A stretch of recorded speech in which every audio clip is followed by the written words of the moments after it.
పెద్దపల్లి జిల్లా Godavarikhani press club లో RFCL ఉద్యోగ బాధితుల తరఫున అంబటి నరేష్ యాదవ్ ఆధ్వర్యంలో మీడియా సమావేశం నిర్వహించారు. ఆర్ఎఫ్సిఎల్ లో ఉద్యోగాలు కల్పిస్తామని చెప్పి వందలాది నిరుద్యోగుల నుంచి కోట్ల రూపాయలు వసూలు చేశారని ఆయన ఆరోపించారు. బాధితులకు డబ్బులు తిరిగి ఇస్తామని, ఉద్యోగ భద్రత కల్పిస్తామని హామీ ఇచ్చిన రామగుండం ఎమ్మెల్యే రాజ్ ఠాకూర్ మకాన్ సింగ్ ఇప్పుడు ఎందుకు మౌనం వహిస్తున్నారని ప్రశ్నించారు. సమస్య పరిష్కరించకపోతే రెండో దశలో బాధితులతో కలిసి ఎమ్మెల్యే క్యాంపు కార్యాలయం ఎదుట టెంట్ వేసి నిరసన చేపడతామని హెచ్చరించారు. అనంతరం కార్యాలయం ముట్టడికి వెళ్లేందుకు ప్రయత్నించగా నరేష్ యాదవ్ను పోలీసులు అదుపులోకి తీసుకున్నారు. ఇప్పుడు ఈ కాగితం ఏదైతే ఎర్రగండల రోడ్డు మీద నేను బొరినా మంచిది, నేను క్యాంప్ ఆఫీస్ కాడ కూర్చుంటాను, మీకు దానికి సంతకం పెట్టించడం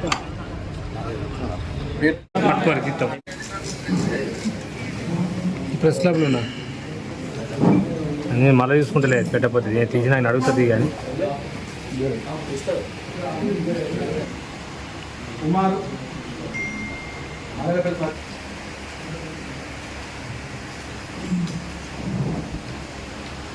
వేరే సత్తాను అయితే శ్రావణ జగ్లో రాజ్ కుమార్ మేక క్రాంతి రాకేష్ సత్యనారాయణ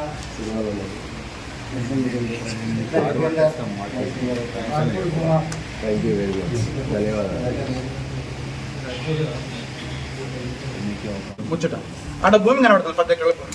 రేపు ఏ పద్ధతి నిరాహార దీక్ష కూర్చుంటావు, రేపు ఏ పద్ధతి ఆడిన జెండాలు వీళ్ళ పేర్లు ఒక పరిగణలోకి తీసుకొని వీళ్ళ కూడా నౌకర్యం అని చెప్పి ఎందుకు ఒక మాట మాట్లాడలేదు ఎమ్మెల్యే గారు? 9 మంది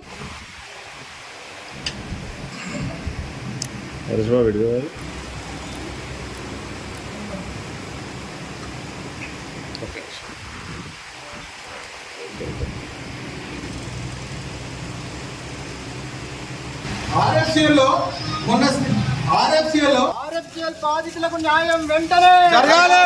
ఆర్ఎఫ్సిఎల్ బాధితులకు న్యాయం వెంటనే జరగాలి. Justice we want justice we want justice. RFCL కార్మికులకు న్యాయం వెంటనే. కేసులు మా మీద కావాలి. ఇప్పుడు ఎమ్మెల్యే మా మీద పెట్టింది, ప్రెస్ చెప్పినాం. ఎమ్మెల్యే గారు మా మీద కేసులు పెట్టిన దానికే ఉంది పోలీసు.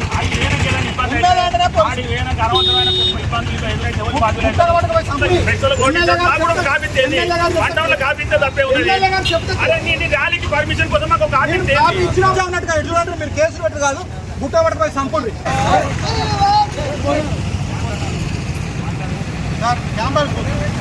ఎమ్మెల్యే గారికి బాధితులు లేనప్పుడు అక్కడ ఎవరుంటే వాళ్ళకి ఎవరు ఆయన ఉన్నప్పుడు ఆయన లేనప్పుడు కాదు మేము కూర్చుంటాం. వీళ్ళకు వాళ్ళ పైసలు వాళ్ళకి వెళ్ళి వాళ్ళ భూమి వాళ్ళకి ఇచ్చింది అంటే మాది దొంగకు నీటి సిప్పికి లేవడం పర్మిషన్ ఇచ్చింది ఆయన. ఎమ్మెల్యే గారికి బాధితులు కనబడలేరట ఉన్నప్పుడు కాదు, ఆయన ఇప్పుడు రావాలి. దండి దూరమా ఏ పడి దూరం ఢిల్లీ వెంట రూపాయి బొంబాయి వెంట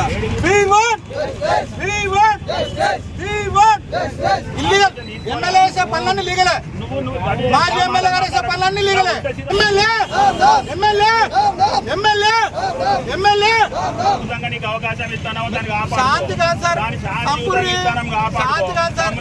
ఇప్పుడు సార్ అమిత్ సార్ శాంతి కాదు, తీసుకుపోయి ఎన్కౌంటర్ చేయరు, గుట్ట కొట్టకపోయింది. మీరు రెచ్చిపోతే గుట్ట కొట్టుకుపోయి ఎన్కౌంటర్ చేయరు. చెయ్యూరి మీ ఎమ్మెల్యే గారు ఆదేశాలు మీరు శిరసా వహించండి.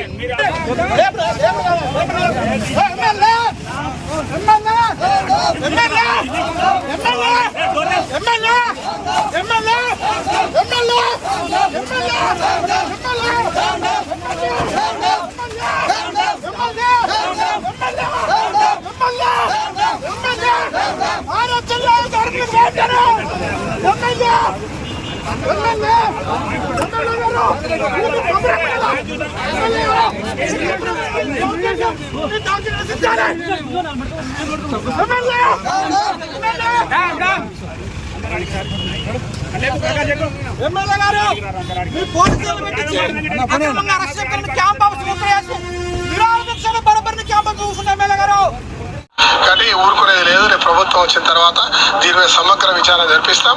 ఎవరెవరైతే మోసం చేసినా వాళ్ళ ఆస్తులు జప్తు చేస్తాం. ఆ నష్టపోయిన వారందరికీ కూడా ఖచ్చితంగా వారి డబ్బు వాళ్ళకి ఇప్పిస్తాం. ఇది మా మాట, మా ధ్యేయం కూడా. కాంగ్రెస్ పార్టీ అనౌన్స్ చేసిన అంతా కూడా ఎమ్మెల్యే సాక్షాత్తు ఎమ్మెల్యే గారే కార్మికుల యొక్క ఆశలను, వాళ్ళ నమ్మకాన్ని ఇవాళ తాకట్టు పెట్టి ఏదైతే ఆస్తులు జప్తు చేసి కార్మికులకు న్యాయం చేస్తా అన్నారు. అయ్యా మీరు న్యాయం చేస్తా అన్నారు కదని చెప్పి మా వాళ్ళు కొద్దిమంది పోయి అడిగితే బాధితులు లేనేలేరు, బాధితులను పట్టుకొని వస్తే మేము న్యాయం చేస్తాను మాట మాట్లాడిండ్రు. మేము గత నెలలో ప్రెస్ మీట్ పెట్టి అయ్యా బాధితులకు ఇంతమంది ఉన్నారు, ఇది కథ న్యాయం చేయండి అంటే నిమ్మకు నీరెత్తిన విధంగా ఉండి గత పాలకులతోటి కుమ్మక్కయ్యి ఇవాళ హైదరాబాద్ పార్టీకి భూమినంతా దారాదత్తం చేసి కార్మికుల నోట్లో మట్టి కొట్టడానికి మీరు ఇలా తెరలేపినరు. ఆర్ఎఫ్సిఎల్ గేట్ కాడికి వచ్చి మీరు వీధి నాటకాలకు తెరలేపినటువంటి ఎమ్మెల్యే గారు సురభి నాటకాలు చేసిండ్రు. ఇవాళ మంత్రి గారు, గౌరవ మంత్రి గారు, ఎమ్మెల్యే గారు, గౌరవ మేయర్ గారు, డిప్యూటీ మేయర్ గారు, కార్పొరేటర్లు, సర్పంచులు ఇవందరూ కాకుండా కొంతమంది పొట్టగంజి కైకిలు గాళ్ళు పెట్టుకొని ఇవాళ ఆర్ఎఫ్సిఎల్ కాడి గేట్ కాడికి వచ్చి నేను ఆ రోజు ఇచ్చినటువంటి మాట నేను నిర్వర్తించుకుంటా, ఆర్ఎఫ్సిఎల్ బాధితులందరికీ కూడా న్యాయం చేస్తాను ఒక్క మాట కూడా మీరు మాట్లాడలేకపోయినరే. ఇవాళ ఇదే బాధితులందరూ ప్రెస్ క్లబ్ సాక్షిగా మీ దగ్గరికి వస్తున్నాం, మేము క్యాంప్ ఆఫీస్కి వస్తున్నాం, ఎట్లట్లా బాధితులు లేరని అంటారు, ఎట్లట్లా మీరు నిందితులతో కుమ్మక్క అవుతారు, ఎట్లట్లా మీరు వీళ్ళ నోట్లో మట్టి కొడతారు, వీళ్ళు అడిగేటోడు లేడని చెప్పి, వీళ్ళ నిలవదిష్టోడు లేడని చెప్పి ఇష్టం ఉన్నట్టుగా పట్టపాటులు రాజకీయ వ్యభిచారం చేస్తామనంటే ఇక్కడ చూడ్డానికి మాత్రం మేము కూడా కార్మికుని బిడ్డలమే, మేము కూడా ఇదే మట్టి మీద పెరిగినటువంటి వాళ్ళము, మేము కూడా ఎదిరించి నిలబడ్డటువంటి వాళ్ళమే. ఎవరైతే నాశనం చేద్దామని కార్మికులను కుట్రలు మన్నినరో ఆ కార్మికులే వాళ్ళను బొందబెట్టినటువంటి నేల, చరిత్ర కలిగిన నేలలో మీకు ఇవాళ బాధితుల లిస్టు ఇక మొదటి విడతగా లిస్టుగా మొదటి విడత 100 మందితోటి మొదటి విడత లిస్టు, ఇందులో రెండో విడత కూడా ఉన్నది. రెండో విడత కూడా సుమారుగా తక్కువ మంది రాని, ఒక 100 మంది రానంటే 100 మంది బాధితులు వచ్చిండ్రు. ఈ బాధితులందరికీ కూడా న్యాయం చేయాల్సిన అవసరం ఉన్నది. మీ మాటే, మీ హామీయే. ఇవాళ మీరెందుకు మీ హామీని మీ మాటను దొంగలకు మీరు అమ్ముతున్నారని చెప్పి మిమ్మల్ని గట్టిగా డిమాండ్ చేస్తూ ఉన్నాం.